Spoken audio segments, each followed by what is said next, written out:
ఉన్నటువంటి పేడని వేరే వాళ్ళకి అమ్ముతారు, వీళ్ళందరూ పోయి కూడా యూరేడియేట్ మీద పడతారు. దీనివల్ల పంటలు దిగుబడి అనేది ఉండదు. ఎందుకంటే నేల సారాంశం అంతా కూడా కలుషితమై మరి ఓటు స్థాయిలో దెబ్బతినే ప్రమాదం ఉంది. దీంతో పంటల పెట్టుబడి కూడా మనం ఎన్ని రకాలు చేసేసినా మొత్తం మనం తినే తిండిలు కూడా మొత్తం కల్తీ అయిపోయింది.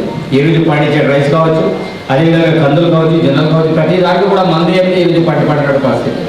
కానీ గత 10-15 సంవత్సరాల కంటే ముందు మనం ఎలాంటి పెస్టిసైడ్ వేయకుండానే కేవలం మనం ఏదైనా వర్మి కంపోస్ట్ కావచ్చు, అదేవిధంగా మనం ఆవు పేడలు కావచ్చు, డైరెక్ట్గా చేతులు వేసుకొని మనం జొన్నలు కావచ్చు, రాగులు కావచ్చు, మిగతా రకాల పంటలు మనం పండించే వాళ్ళం.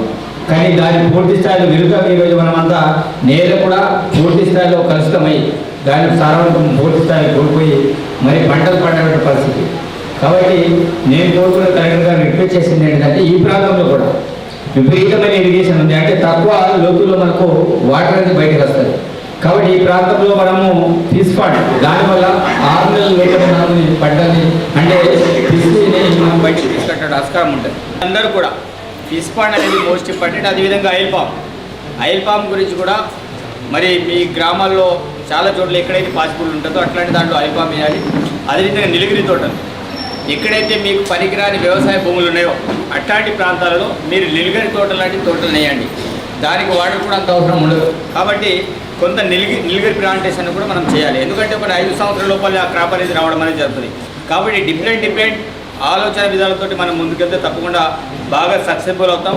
అందుకే కలెక్టర్ గారు రిక్వెస్ట్ కూడా చేయడం జరిగింది. అదేవిధంగా మీకు ఏమైనా మేము కొంతమంది ఇంట్రెస్టెడ్ రైతులో ఉన్నామంటే కొన్ని ఏరియాలో మిమ్మల్ని కొన్ని విజిటింగ్ టూర్స్ కూడా పెట్టేసి కొంత చూపెడితే దాని ద్వారా కూడా మీకు అవగాహన కలుగుతుంది.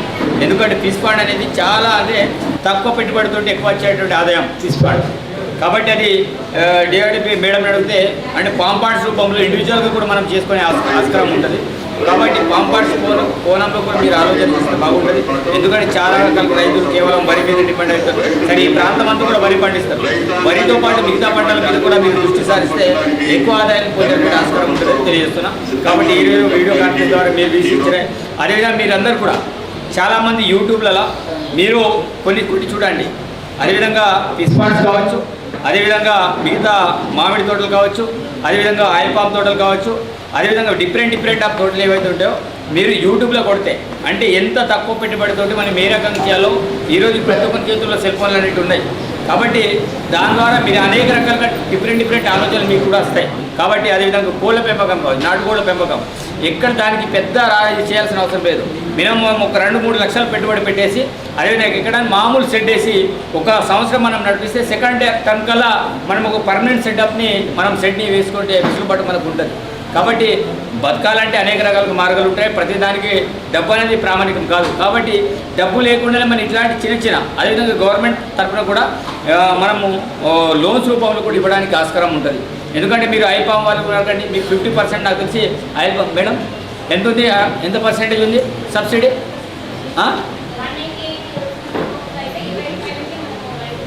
సబ్సిడీ ఎంత? 90% సబ్సిడీ.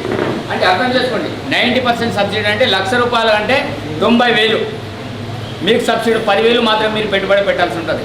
అంటే ఈ రకంగా డిఫరెంట్ ఉంటాయి. కానీ మనం తెలుసుకోకపోవడం వల్ల, దాని మీద అవగాహన లేకపోవడం వల్ల మనం ఉన్న పంటలనే వేస్తుంటాం. వరి అంటే వరినే పండిస్తుంటాం తప్ప వేరే కోణంలో ఆలోచన చేయం. కాబట్టి డిఫరెంట్ కోణంలో మనం ఆలోచించాల్సిన అవసరం ఉంటుంది. అదేవిధంగా అగ్రికల్చర్ అధికారులు కూడా మీరందరూ కూడా రైతుల మీద ఏవేవైతే డిఫరెంట్ పంటలు ఉంటే దాని మీద అవగాహన కూడా కల్పించాల్సిన అవసరం ప్రభుత్వం చేస్తూ పోతుంది. ఇప్పటికే ఒక్కొక్కటి చేస్తూ పోతున్న తరంలో మీ అందరూ కూడా త్వరలోనే రైతు బంధు కావచ్చు మిగతా అన్ని కూడా కంప్లీట్ అయ్యేది తెలియజేస్తూ మరి ఈ కార్యక్రమానికి మీరందరూ కూడా వచ్చినందుకు ధన్యవాదాలు తెలియజేస్తూ సెలవు. ధన్యవాదాలు.